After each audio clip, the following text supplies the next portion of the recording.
You're listening to Show Me the Evidence. Hi, everyone. Welcome back to Show Me the Evidence. This is episode 2, and I'm Olivia. And I'm Grace. And we're joined by Dr. Jason Schwartz, who is an associate professor of health policy and management at the Yale School of Public Health with affiliations across Yale's policy and medical history programs. His work focuses on how scientific evidence shapes public health policy, especially in areas like vaccines. And he also happens to be one of our professors. And just like we mentioned in the first episode, all of our questions and discussion are based off of articles that we have found and researched and based off of evidence. And we will be linking all of them in our description of the episode. So you can find if you'd like to read what we are referencing to. But let's jump right in. Thank you for being here. Thanks for having me. In class, I think we've probably gone over it countless times that vaccines really are victims of their own success. So one, could you please explain what that means? And also, how do you explain, going off of that, the purpose of vaccines to people who think that diseases like measles are no longer threatening and therefore they don't warrant protection anymore? We all make decisions countlessly based on our own assessments of risks and benefits, right? When I was, walking in here to talk with you today, I had to cross an intersection. I had to think about, should I wait for the signal? If I don't wait for the signal, should I still trust that the cars will stop? All these different countless decisions that are based on sort of risks and benefits and what we know and what we're uncertain about, and we navigate them as best we can, knowing that the world is never free from all risks.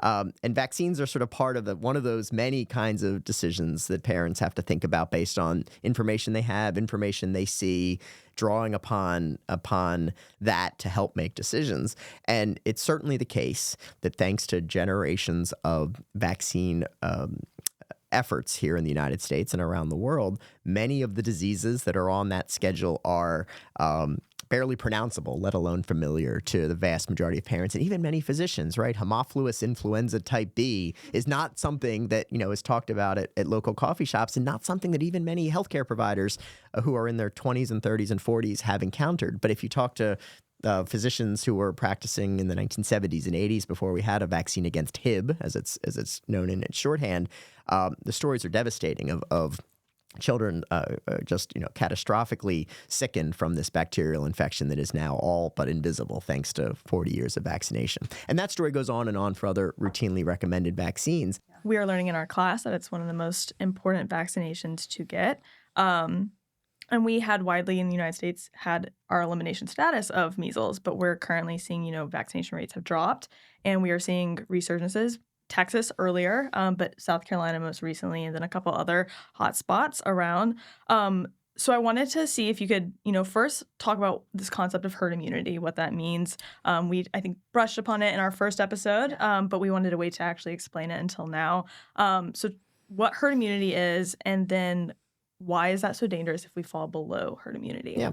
So herd immunity is a concept from epidemiology, but also has really significant policy and ethical implications. And it's this idea that when we have extremely high rates of vaccination in a community, everyone in the community benefits because all of us are less likely to encounter whatever that thing is that we're trying to protect against. It's that additional cocoon of protection that comes from those very high rates of protection.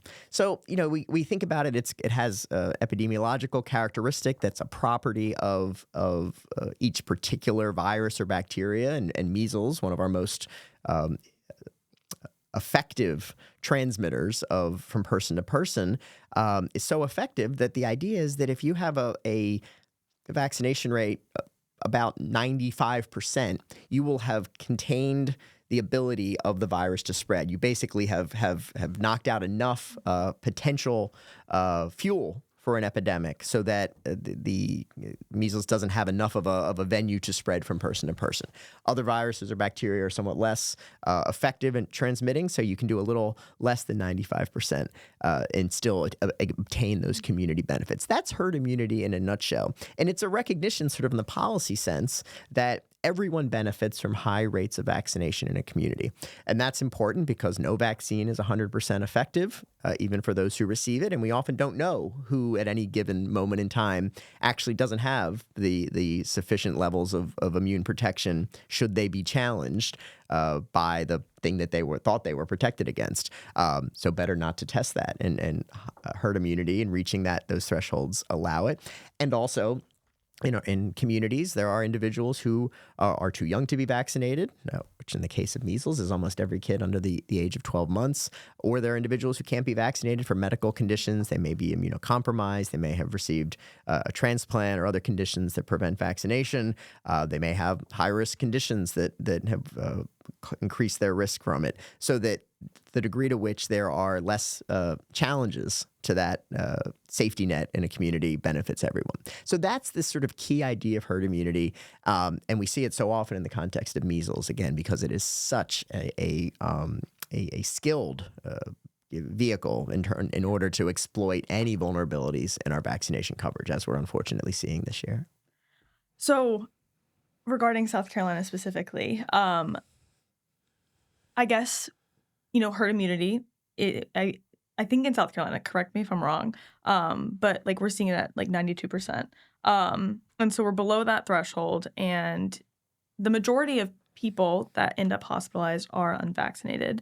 I'm curious as to how much of these recent outbreaks would you say are based on these individual decisions versus, the system-wide impacts that we're seeing through, the lack of trust or misinformation or these, changes that we're seeing through the childhood vaccine schedule, and people are just confused. Because a lot of what we're talking about, how it's an individual decision to get the vaccination, but it's, a society impact. So I'm curious as to based off your knowledge, extensive knowledge, with this outbreak that we're seeing currently, kind of that landscape of do we think it's an individual, decision versus system-wide impact? Yeah, as we see, there's always sort of, kind of two ways to think about vaccination rates in the country. And one is understandably to give so much attention as we are to rising rates of vaccine hesitancy, rising vaccine preventable disease outbreaks, measles and whooping cough and others, and I think appropriately be alarmed by what we're seeing. And at the same time, it's worth noting that fortunately our foundation of vaccination coverage still remains very high, at or above 90% nationally. The overwhelming majority of parents in particular continue to vote with their feet in terms of vaccinating their children, despite all that they're hearing and all the noise and all the confusion. The concern is, even in those very high numbers, yes, that's below that herd immunity threshold nationally. But the real concern, as we've also talked about in our class, are those pockets of communities, the counties, the towns, the school districts, where within what might be a broader environment of a very high vaccination coverage, you'll find isolated areas where far greater parents who may share common beliefs, religious traditions, values, political beliefs, some combination that leads to huge clusters of undervaccinated children in particular. So all of a sudden, that vaccination rate that might be 92% statewide could be 72 or 62 or 42 in a particular community. And often where we're seeing outbreaks are very much in those hotspots of unvaccinated at-risk children, both those who are unvaccinated by choice of their parents and those who are too young to be vaccinated. So we see those consequences very clearly in that regard. And we see, with respect to the measles outbreaks that we're seeing in South Carolina, we saw them last year in Texas and the Southwest. We're seeing cases elsewhere. Over 90% of those cases are individuals who don't have evidence of vaccination. That's overwhelmingly the case. Measles in particular is a highly safe and effective vaccine that we've had for 60 years. One of the most effective we have, well over 97, 98% protective for individuals who receive 2 doses. So these are these areas where virtually every one of these cases is preventable either by vaccinating individuals who are eligible or ensuring those high vaccination rates so the small number of individuals, especially young infants who can't be vaccinated, are at far less risk than they find themselves in many of these places so far.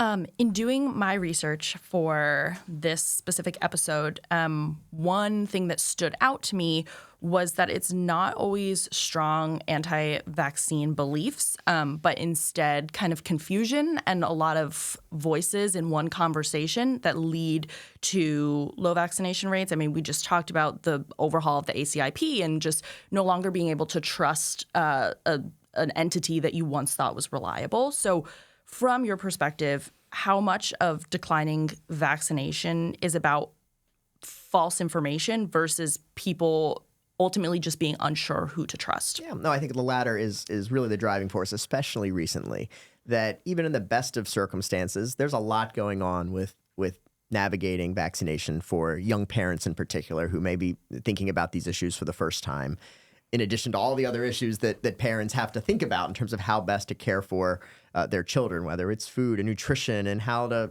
set up the cribs so that they're not at risk of injuries. A thousand different things, a thousand different threats, and parents are understandably trying to best protect their children. And the vaccine decision falls into that broader environment. Very few parents, in the grand scheme of things, are deeply invested in vaccine safety debates. I think they're often overrepresented in media coverage and debates because of the passions that a very small number of parents who have deeply held beliefs around vaccine safety want to express and want to see changed into policy reforms. But the vast majority of parents have 1,000 other things they're thinking about and are confronting this landscape at the time that they have a child and vaccines are being recommended.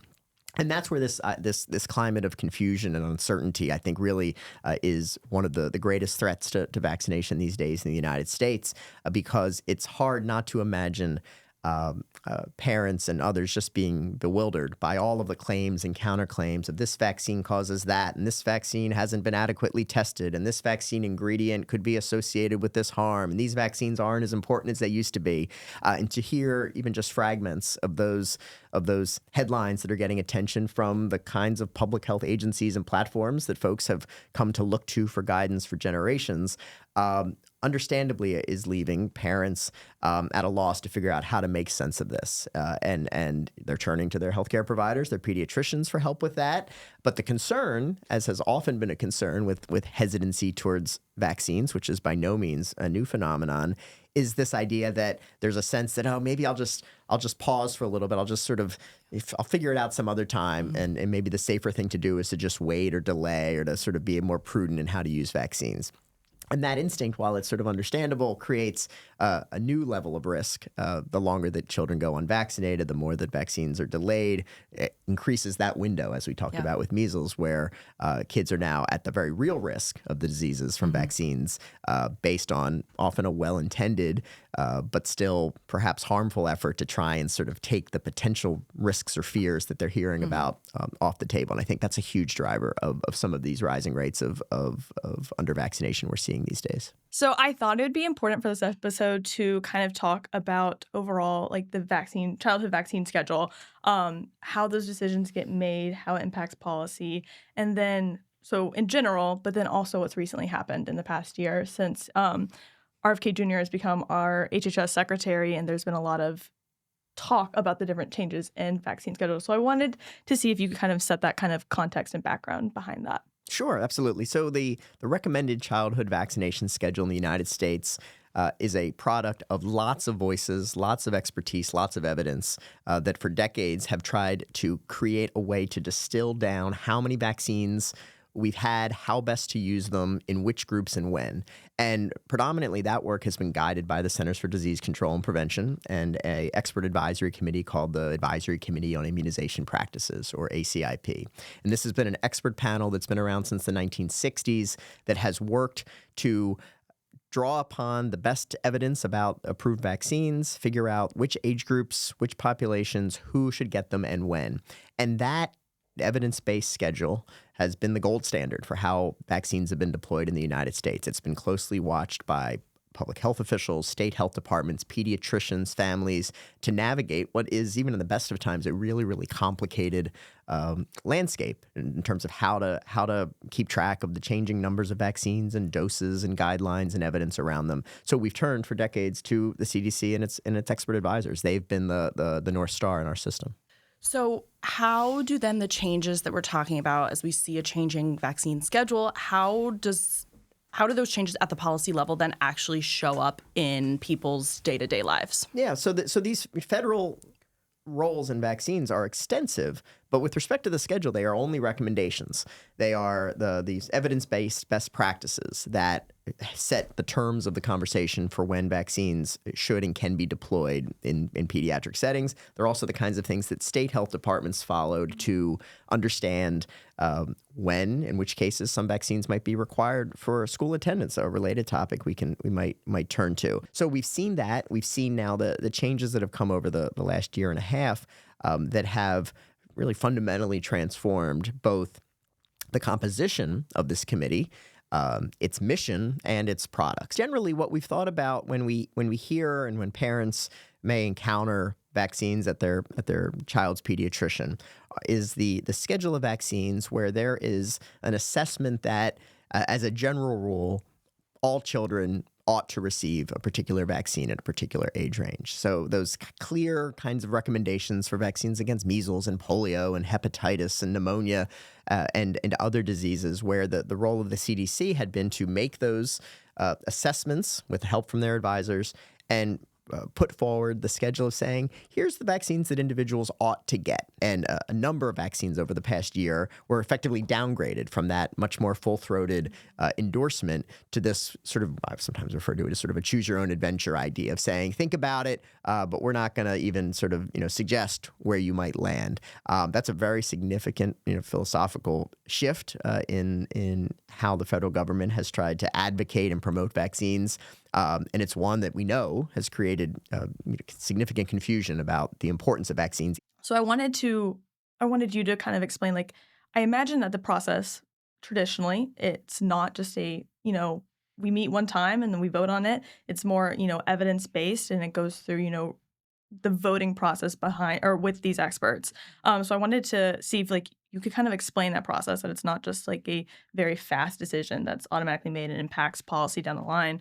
But then also if we could talk about the recent ruling that was made back in mid-March by a Massachusetts judge regarding the decisions of not upholding a lot of the changes that have been proposed due to the fact that they were not necessarily evidence-based, and especially with the experts that were on the panel. If you could kind of touch on that. No, for sure. So let's take those in order, although they are absolutely connected. The kinds of process by which the committee in its prior incarnations had gone about even making minor decisions. I mean, thinking about changing the timing of a recommended dose by 6 months or a year, or a particular change in terms of a group with a high-risk condition for whom a vaccine may or may not be recommended. I mean, kind of relatively modest changes in the grand scheme of things would be telegraphed sometimes over many months, even many years, because of the complexity of the vaccination system, some of the unintended consequences that might go into making a minor change in the timing of a dose might have implications for vaccine supply or the formulations of different combination vaccines. Or just public understanding about what's being recommended, what's changed, and how to communicate that. These systems are so interconnected that the committee went really, really thoughtfully, with deep relationships with CDC, supporting them every step of the way, to figure out the intended and unintended consequences and the sort of net outcome of proposed decisions, where you would see them coming a mile away. That all changed over the last year, where in some cases, decisions to withdraw or alter in really significant ways recommendations were implemented by the ACIP based on just one meeting where it was presented. There was one sort of quick presentation, a quick vote sort of out of the blue. Meeting agendas that are usually sort of planned months in advance were sometimes not shared until the day of, or even what was being voted on was still sort of being worked out in real time. So there was a whole host of reasons just to be sort of uncertain about how these significant decisions were being made. And that sort of broader question about how is the committee doing its work and who is on the committee were part of these aspects that found their way and are continue to find their way through the courts right now. There have been challenges predominantly by the American Academy of Pediatrics, one of these principal consumers of vaccine recommendations, that issued a federal lawsuit challenging the ways in which the committee members were replaced and who replaced them over the past year, as well as therefore the effects of the decisions that have been made by the committee and the changes to vaccination schedule that have been made without the committee's involvement over the past year. Where we stand right now, as we're talking here in early April, is this idea that for now the courts and the federal courts have found in favor of the arguments that there were inconsistencies, errors, shortcomings in how the committee was remade and all of the changes that have been made in the meantime. But that's the first legal maneuver in what will be a very, very long journey of appeals and higher courts and further things. Switching gears a little bit, kind of going back to the uncertainty, I feel like a lot of that started or at least worsened with the COVID-19 pandemic. And so I'm curious as to how you would say the COVID-19 era has shaped vaccine hesitancy within the United States. So you had sort of this big coalition of sorts of folks who had doubts around vaccines. COVID clearly transformed that political landscape where there are many, many more right-leaning, Republican-voting parents or families who indicate that they're far more receptive and sympathetic towards questions about the safety of vaccines or questions about the value or lack thereof of vaccines than we saw in the past. That divide has become enormous.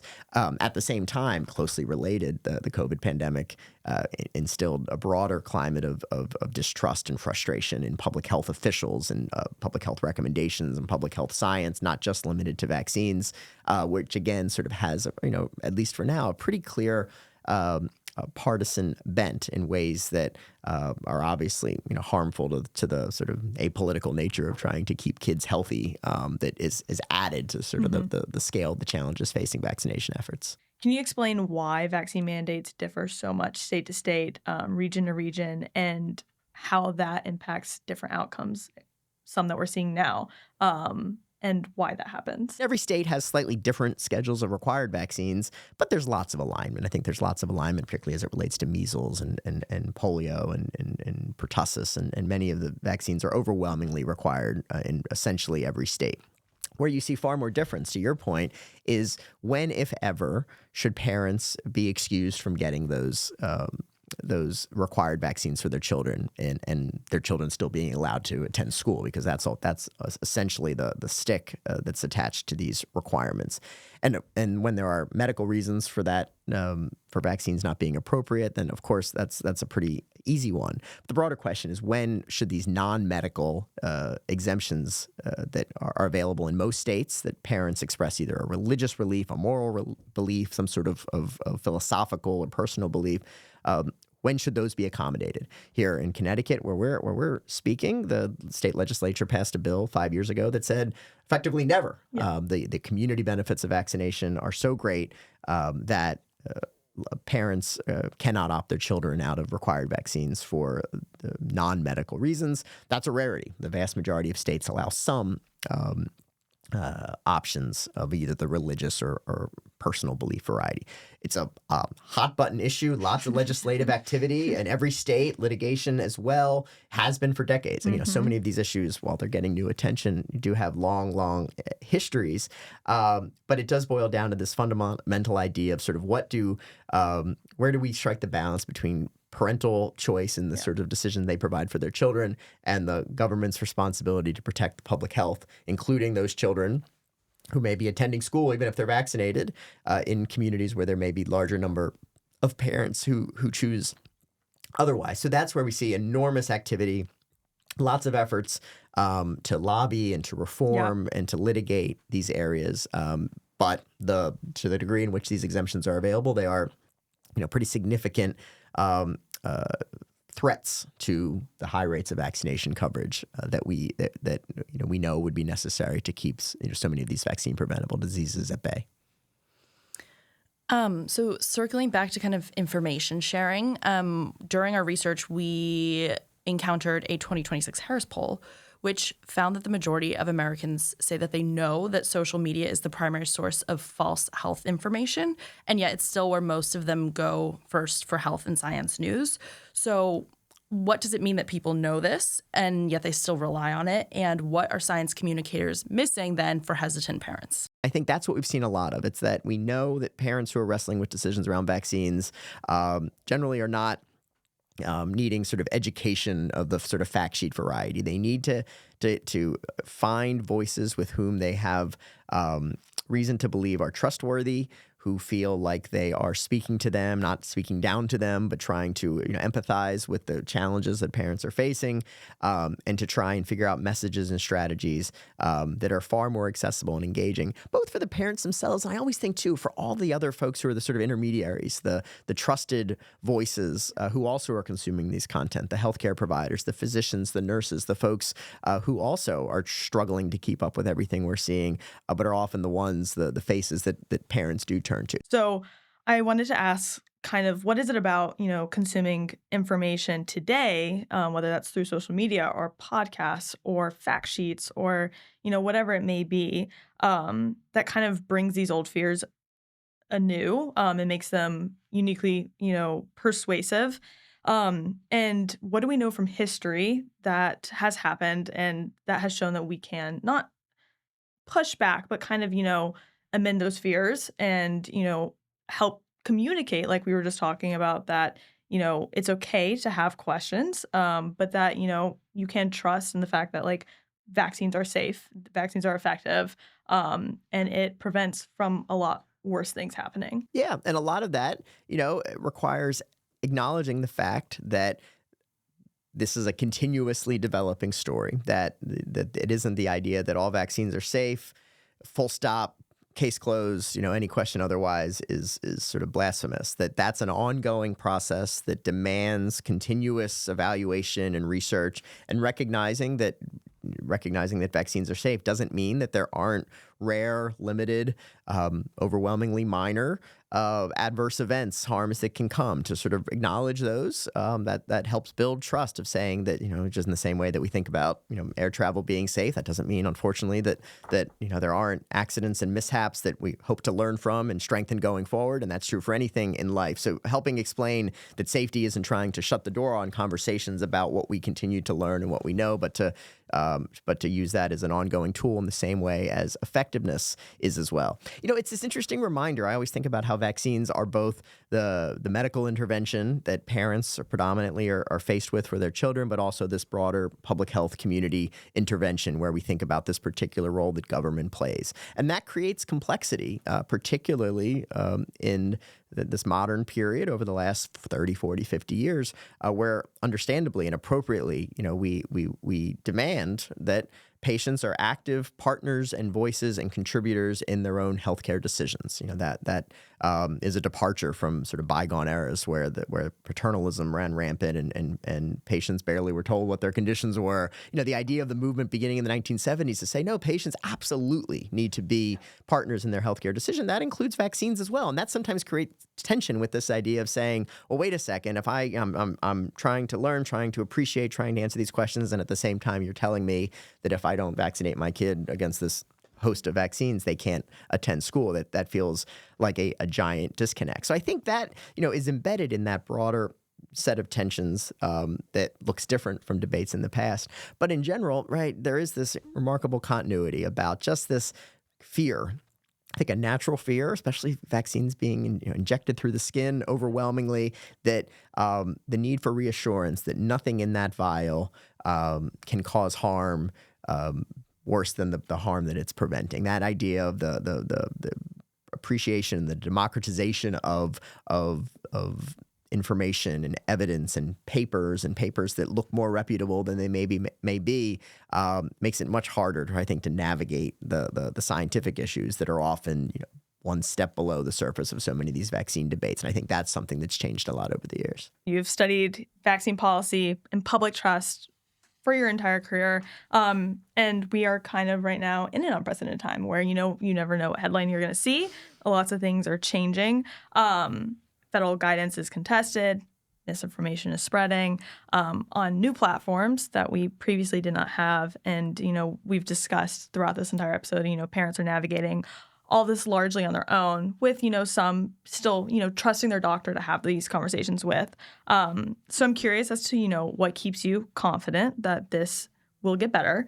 And what would you want a parent who is sitting with doubt about vaccinating their children to know and to hold on to as they navigate these, changing times? Yeah, no, I mean, I think the vaccination, as you look through its history, has faced lots of moments of challenges, lots of safety crises, lots of issues and challenges and legal threats and protests and opposition. So even if things look absolutely different than they have in the past, in both the sort of degree and form, these are areas where there is still sort of a strong foundation of support across the medical and public health communities, a strong record of success.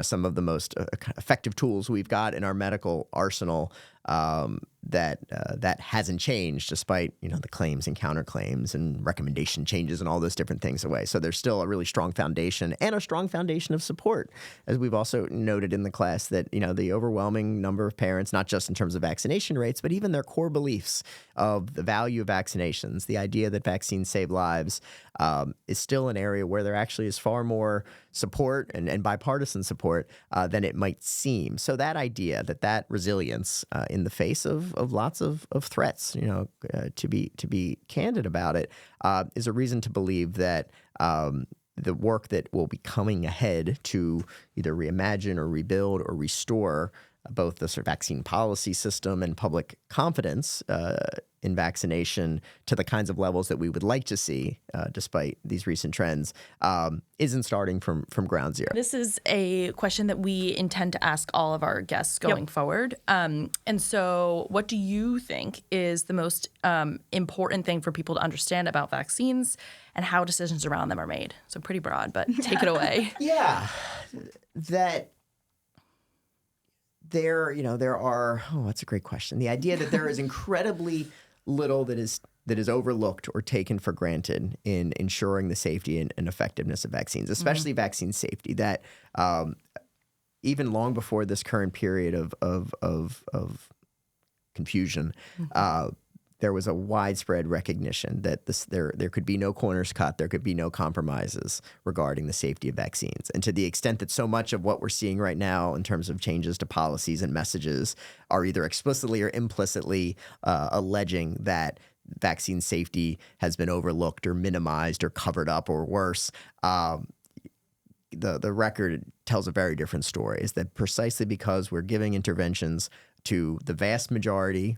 of children, young children, vulnerable children, precisely because of the areas in which vaccines have been scrutinized. One area where there haven't been corners cut or cover-ups or worse are the efforts to ensure the safety of vaccines. And that work has continued. It doesn't look the way that it does right now in terms of the role the federal government's playing, but that work is continuing to come as well. So to the degree in which parents are concerned that the right questions haven't been asked or answered, or that when they have the answers haven't been taken seriously enough, the contemporary history of vaccination policy and vaccine safety surveillance tells a very different story. Of course, those efforts need to continue. One can always do more, but the information that we have is incredibly robust because no one has disagreed that vaccine safety is an area where we can be lax around it. And I think that's the important thing that sometimes I'm sure probably gets lost given all that we're hearing and seeing lately.